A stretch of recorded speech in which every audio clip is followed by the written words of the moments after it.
Zdaj pa globalnim novicam in sicer k najbolj nepomembnemu dogodku tega tedna, o katerem poročajo vsi in posledično moramo tudi mi.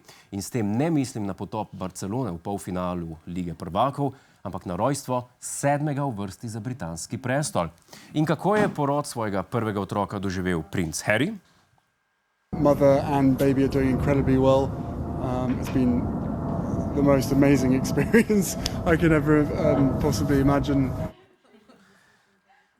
Najbolj neverjetna izkušnja, kar si kdaj doživel. A res, Harry? Ker mi smo videli slike s tvojih žurk. Kaj se je dogajalo na tem porodu, da je bil pa to najbolj neverjetna izkušnja v tvojem življenju? Ko sta se odločila za porod v vodi v bazenu polnem morskih psov? A sta pred porodom namesto protibolečinskih tablet oba vzela LSD? Pa sta imela občutek, da otrok rojeva vaju? Ali kaj je bilo? Ne znam si predstavljati. Ostajamo v Britaniji. Mnogi Britanci bolj kot na Brexit čakajo na 15. julij, ko veljavo stopi nov pornografski zid, znan tudi kot seksit. Nov britanski ukrep namreč veleva, da boš za ogled strani s pornografsko vsebino najprej moral dokazati, da si polnoleten. Kar v praksi najbolj pomeni, da če si hotel gledati pornič, boš najprej moral naložiti enega svojega. Precejšnja internetna senzacija pa je te dni obraz kazahstanskega predsednika, saj le ta na slikah, ki jih objavijo tuje tiskovne agencije, zgleda bistveno drugače kot na slikah, ki jih objavi njegova pisarna. Ker so ljudje na internetu opazili slab poskus fotošopiranja, se je kazahstanska vlada odločila, da zaenkrat ne bo objavila slike njegovega srečanja s papežem Frančiškom. Do nenavadne tragedije pa je prišlo v Indoneziji. Med štetjem glasov na parlamentarnih volitvah je namreč umrlo kar 270 uslužbencev volilne komisije. Pri tem pa ni jasno, a je za smrt kriva izčrpanost, kar je trenutno uradno razlaga, ali pa jih je pobralo, ko so ljudje videli, kaj ljudje obkrožajo. Če je res kriva izčrpanost, smo lahko srečni, da se kaj takega pri nas ne more zgoditi, saj živimo v državi, kjer lahko na parlamentarnih volitvah vse glasove prešteje en sam človek. Na prihajajočih evropskih pa bo glede na prejšnje udeležbe dovolj, če najamemo enega študenta za 4 ure. Za konec pa še malce k domačim temam. Podjetje Sinet v Trbovljah svojim delavcem regres namesto v denarju izplačuje produktu, ki ga proizvajajo v nagrobnih svečah. Super. Kam od denar za dopust, če imate lahko doma romantično večerjo?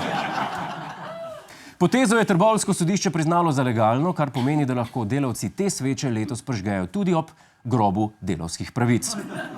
Glede sveč pa je ta teden začela veljati tudi nova uredba, po kateri bodo morali za odpadne sveče poskrbeti njihovi proizvajalci. Kmalu pa bo podobne ukrepe vlada uvedla tudi pri ostalih okolju škodljivih izdelkih, recimo pri kondomih. Po novem vas bo po seksu pred vrati počakal predstavnik Durexa, vsebino precedil v biološke odpadke, ostalo pa bo dal v embalažo.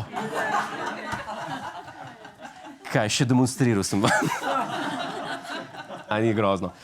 Potem, ko so kmetje zaradi vse pogostejših napadov volkov in medvedov na Ministrstvo za kmetijstvo protestno prinesli truplo napadenega teleta, se je zdaj oglasila še druga stran, in s tem ne mislim na gospoda Volka in gospoda Medveda, ampak na protestnike proti odstrelu zveri. Poglejmo, kaj pravijo. Razumemo njihove skrbi, pravijo, ampak izredni odstrel ne bo rešil njihovih težav. Okoljevarstveniki trdijo, da se bo tako stanje samo še poslabšalo, če da se bo še povečalo število srnjadi, ta pa bo začela zahajati na polja, kmetje bodo spet oškodovani. Kmetje in protestniki so si torej enotni vsaj v eni točki. Oboji se strinjajo, da v vsakem primeru nasrkajo kmetje. Če jim ne bosta nagajala volk in medved, jim bojo pa srnjaki in okoljevarstveniki. Kako rešiti to kompleksno vprašanje, pa za konec oddaje sprašujem našega korespondenta in strokovnjaka za bizarne živalske zadeve, Jana Krojcarja. Gospod Krojcar, na čigavo stran naj torej stopi država?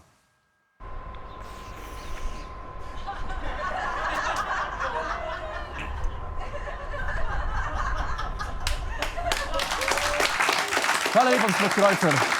Zelo ste nam bili v pomoč. To je naš YouTube kanal. Klikni na ta gumb in se naroči, da boš na tekočem. Polajkaj nas tudi na Facebooku in na Twitterju. Pa po pameti!